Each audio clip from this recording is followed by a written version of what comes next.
Good morning, everybody. I hope you're having a great day today. My name's Cody, and I want to thank you so much for stopping by the farm today. So today I'm going to be getting our nightshade plants planted, the seeds anyway. And we've got, they all come from the same family, Solanaceae. There's 3 different types we're going to get going today. So we have our tomatoes, we have our eggplant, and then we have our peppers over here as well. I think there's 30 different tomatoes, 3 eggplant varieties, and then 13 pepper varieties that I'll be getting started today. So they all grow in a very similar way, coming from the same family of plants. That makes sense.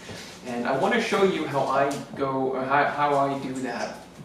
In the grow room space is obviously very limited, so it's nice to be able to get a lot of plants started in a very little space. It also cuts down on the amount of trays you actually have to keep track of.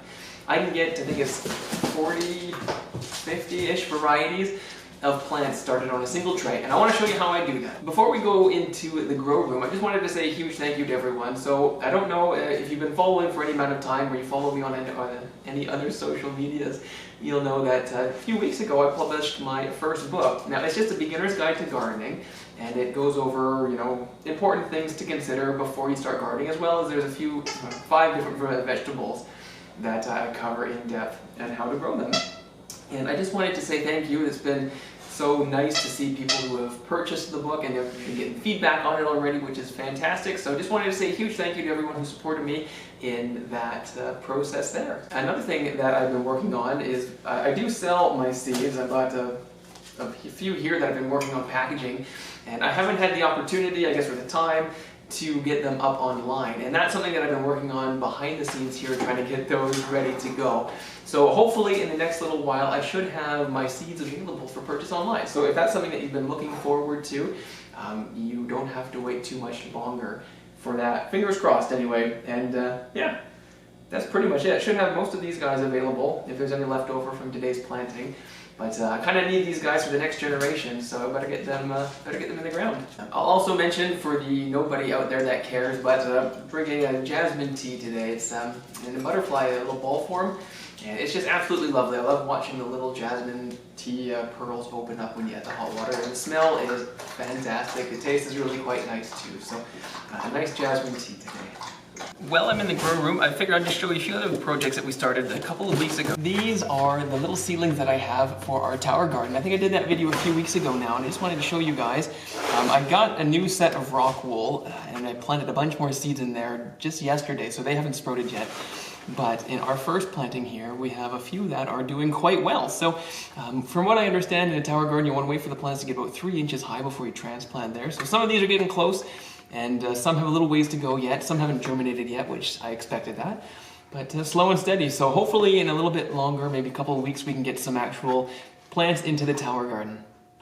And a little update on our tulip propagation has been a good success. So I would say most of these ones, if you remember, I sorted them in between the ones I thought would absolutely grow and the ones that were rotten. And this is the ones that I thought would grow, and I think the success rate has been quite high, and we even have a bloom. So that is just so exciting to see that I was able to store these guys in our root cellar over winter. It was able to put them through their dormancy period, which again is what tulips need in order to come back and bloom the following year. So in certain climate zones, I'm not sure what it is, but you can't actually grow them outside. You got to put them through this chilling process. And just in the root cellar alone, I was able to accomplish that. So that was fantastic. I think next year I'm going to store a lot more tulips in there with the intent of forcing them for earlier sales, which would be fantastic. Because normally in our area, tulips don't come until like June. And by then, obviously, Mother's Day has passed, Valentine's Day has passed, and you missed a lot of that opportunity. So by being able to do this, get them forced, I can control when they bloom. And honestly, it's just been so nice coming into the grow room and checking on the tulips every day and just seeing color in here. It's just, I don't know how to describe it, but you can't beat it.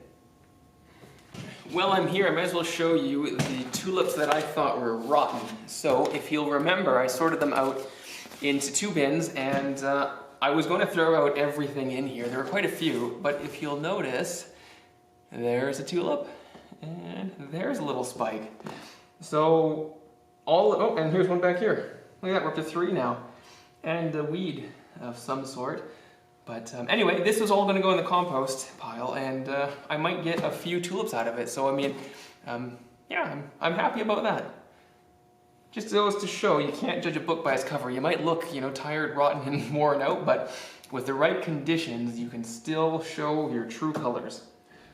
So I've gone ahead and I've prepped our tray here. These are the 3x3, so there's 9, and I think 9x6 is 56.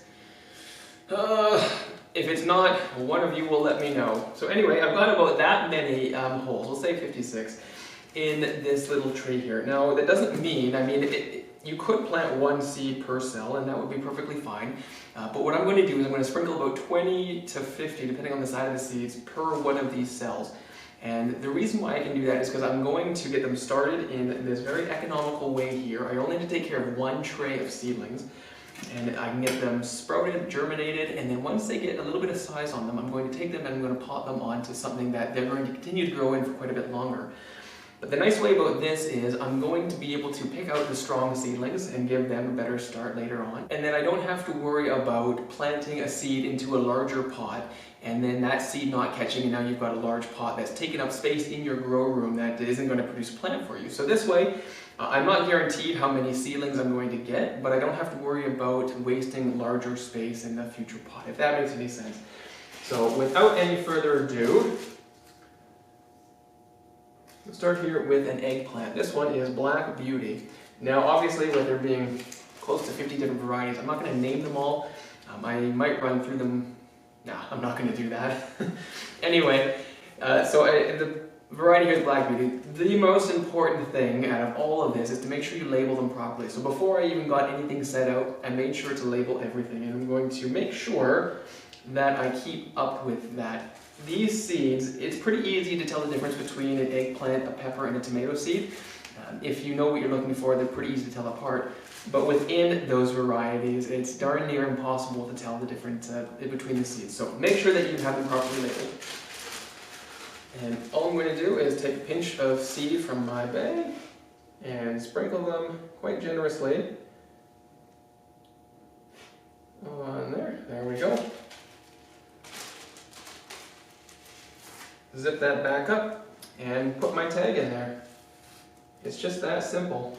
And like I said, I still have a little bit of seed left here that we can put up on the website for sale, and potentially next year. Seeds should last, if you keep it properly, for at least 2 years before you start to notice a drop in germination rate. Now each variety is going to be a little bit different, that just is the way things work. But anyway, this will be good for a little while longer.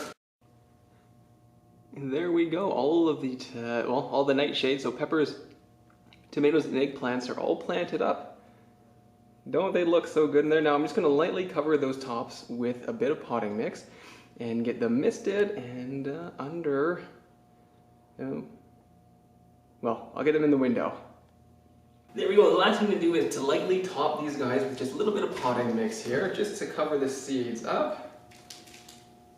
And that'll help make sure that they stay nice and moist, in contact with some nice moisture, just so that the seed hulls don't dry out and desiccate. So just a nice light coating there. Now I didn't count how many seeds I had per hole, but I think each pinch got, at least 25 seeds. Everything looks nice and covered there. So I still have a few extra spots here. I'm just going to leave the trays in there just to make sure that everything stays nice and together. But I'm always on the lookout for different heirloom varieties. I love growing them. I love saving the seeds and being able to pass them on to people who enjoy growing these sorts of things. In today's world, it's just nice to be able to slow down and focus on what I think really matters, and being able to grow the same varieties that our grandparents grew and that their grandparents grew. There's just something special about that connection. So I'm always on the look for different heirloom varieties of anything that I can grow. And they're just, like I say, just such a treat to grow. So if you have an opportunity in your garden this year, definitely give them a try. They don't have some of the new improvements, I guess, that some new varieties have, like hybrid varieties or F1 varieties and those sorts of things, but they have stood the test of time, and I think that they are just fantastic in and of themselves. So the next thing, like I say, is to get a dome on these guys. Well, I'll give them a little bit of a drink first, but anyway, once the dome is on, they will find themselves in a nice warm window until they start to germinate, at which point I'll bring you guys back for the separation of all these guys into their little pots. But for the nightshade here, if you have a heat mat, it's something that you can put on the bottom of your seed tray just to help keep that root zone a little bit warmer for them. They do need a little bit more heat. than other varieties. Like any of the Brassica family, they don't necessarily need the heat, they can tolerate the cold quite well. But our nightshade crop, they do like a little bit of heat. So a nice sunny windowsill will be perfect. Or a heat mat is another great option as well, but if it's a cold or dark or drafty area, they're probably not going to do that well for you.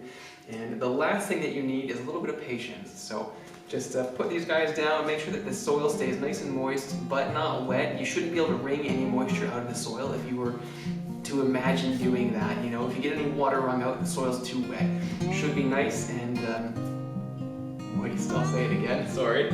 But anyway guys, that's where I'm going to leave it. So I hope you had a great time watching this video and that you got some enjoyment out of it, or maybe you picked up an idea here or there. But like always, if you have any questions, feel free to engage in the comments below. I always love chatting with you guys. It's been so nice building those relationships, even over the internet these last, well, few months. I guess it's been over a year now. 18 months I've been doing this little project. So yeah, I'll leave it there guys, but enjoy the rest of your day. Take care and we'll catch you later. Bye now.